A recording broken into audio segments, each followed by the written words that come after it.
একতলা বাসার পাশে আটতলা বাসা। একতলা বাসার পাশে আটতলা বাসা থাকাটা এক ধরনের ঝামেলাই। হয় আপনাকে নীরব হয়ে সইতে হবে, না হয় চোখে চোখ রেখে কথা বলতে হবে, কারণ আটতলা বাড়ির মালিক। যাই হোক, খেলাধুলা বরাবরই একটি জাতির মানবিক চেতনা ও সহাবস্থান এবং সম্প্রীতির প্রতীক। বিশ্বমঞ্চে খেলোয়াড়রা কেবল প্রতিযোগিতা করেন না, তারা প্রতিনিধিত্ব করেন একটি জাতির কণ্ঠস্বর, আশা ও আত্মপরিচয়।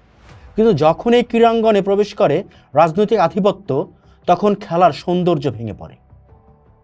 দক্ষিণ এশিয়ায় ভারতের মতো বৃহৎ রাষ্ট্র যখন ক্রীড়া ক্ষেত্রে তার রাজনৈতিক ও অর্থনৈতিক প্রভাব খাটায়, তখন প্রশ্ন ওঠে, খেলা কি আর কেবলই খেলা থাকে? ভারত নিঃসন্দেহে দক্ষিণ এশিয়ার ক্রীড়াক্ষেত্রে সর্ববৃহৎ শক্তি। ক্রিকেট, ফুটবল, হকি, অ্যাথলেটিক্স প্রায় প্রতিটি খেলাতেই ভারতের অংশগ্রহণ, বিনিয়োগ ও সাফল্য তুলনাহীন। তবে সেই সাফল্যের আড়ালে অনেক সময় স্পষ্ট হয়ে ওঠে রাজনৈতিক ও কূটনৈতিক কৌশল।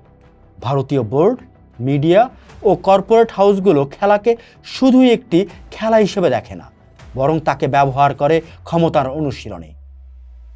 আমরা যদি ভারতের দাদাগিরি নিয়ে একটু আলোকপাত করি, তাহলে দেখতে পাবো আইসিসি টি-20 বিশ্বকাপ 2024 এই সূচি নিয়ে দ্বৈত নীতিতে ছিল ভারত।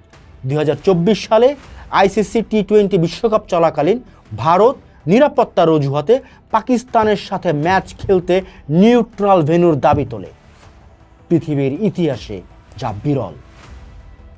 অথচ একই টুর্নামেন্টে পাকিস্তান সহ অন্যান্য দলকে ঝুঁকিপূর্ণ এলাকায় খেলতে হয়েছে। এই এক দেশ দুই নীতি আন্তর্জাতিক ক্রিকেটে পক্ষপাতিত্বের উদাহরণ।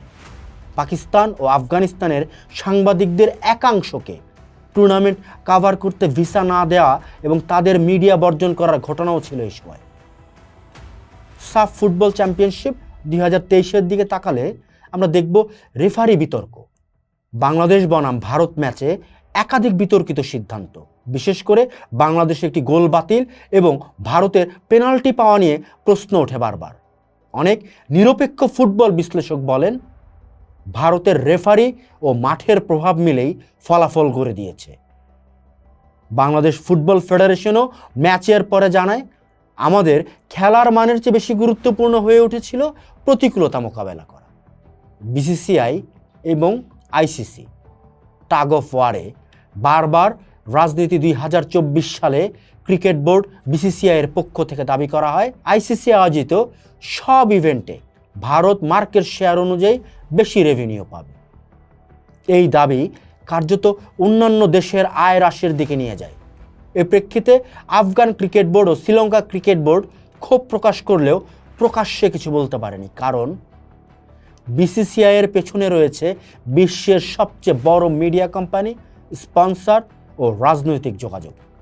ভারতের মিডিয়ার ক্রীড়া জাতীয়তাবাদ এক ধরনের সভ্যতার বিরুদ্ধে অবস্থান নেয় বারবার। আমরা বারবারই দেখেছি। স্পষ্টভাবে বলতে গেলে 2024 সালের এশিয়া কাপ চলাকালে ভারতীয় টেলিভিশন মিডিয়াগুলোতে প্রতিপক্ষ দলগুলোর বিরুদ্ধে যুদ্ধ সদৃশ উপস্থাপনা করা হয়। বাংলাদেশের খেলোয়াড়দের নিয়ে উপহাস, অবজ্ঞাসূচক ব্যঙ্গচিত্র এবং সমালোচনার নামে জাতিগত বিদ্বেষ ছড়ানো হয়। পাকিস্তানি বা আফগান খেলোয়াড়দের ক্ষেত্রে সেটা প্রায় আরও চরম অবস্থায় পৌঁছে যায়।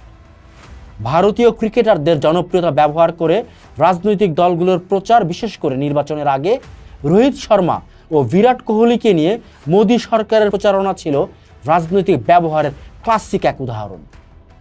যদি আমরা রাজনৈতিক কুটচাল না মানবিক ন্যায্যতা এই প্রশ্ন ভারতের দিকে ছুড়ে দেই, তবে দেখব ভারত খুব নাজুক অবস্থানে অবস্থান করছে।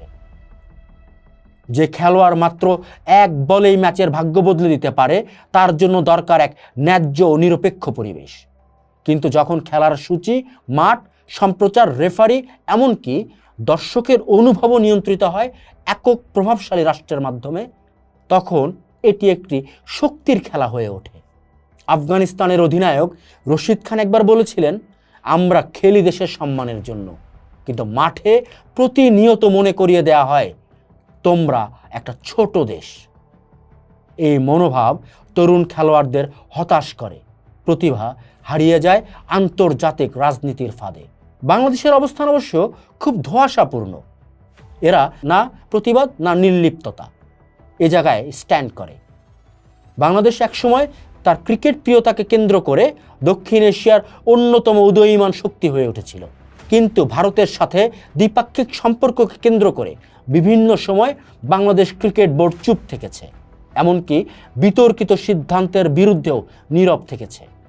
ফুটবলে বাংলাদেশ যতই এগোতে চায়, অর্থ, সুযোগ এবং টুর্নামেন্টে অংশগ্রহণের ক্ষেত্রে ভারতের মনোভাবের কারণে পিছিয়ে পড়ে।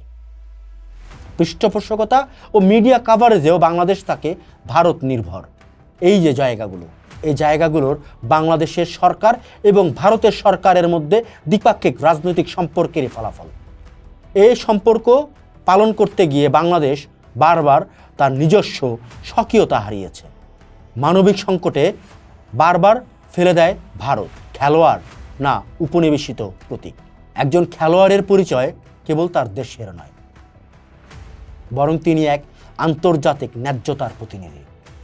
কিন্তু ভারতের মতো রাষ্ট্র যখন খেলোয়াড়দের ব্যক্তিগত সফলতাকেও রাজনৈতিক বার্তায় রূপান্তর করে, তখন খেলোয়াড় হয়ে ওঠে রাজনৈতিক প্রকল্পের বাহক। সামাজিক মাধ্যমে এশিয়ান দলগুলোতে ভারতের বিজয় উদযাপন এবং বিরোধী দলের অপমানজনক ট্রোলিং খেলাকে একটি গর্বের প্রতিযোগিতা থেকে ঘৃণার মাঠে রূপান্তর করে ফেলে, যার প্রভাব পড়ে দর্শকদের মধ্যেও।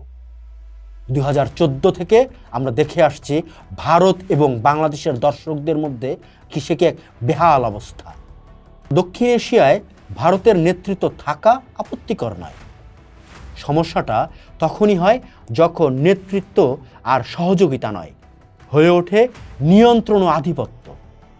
খেলাধুলা যেখানে জাতির আত্মমর্যাদা, আশা ও সৌহার্দ্যের প্রতীক, সেখানে ভারতের রাজনৈতিক আগ্রাসন খেলার মূল দর্শনকে আঘাত করে।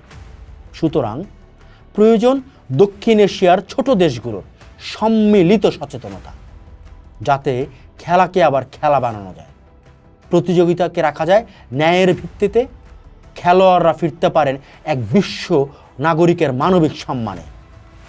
Not under India's shadow but in their own light.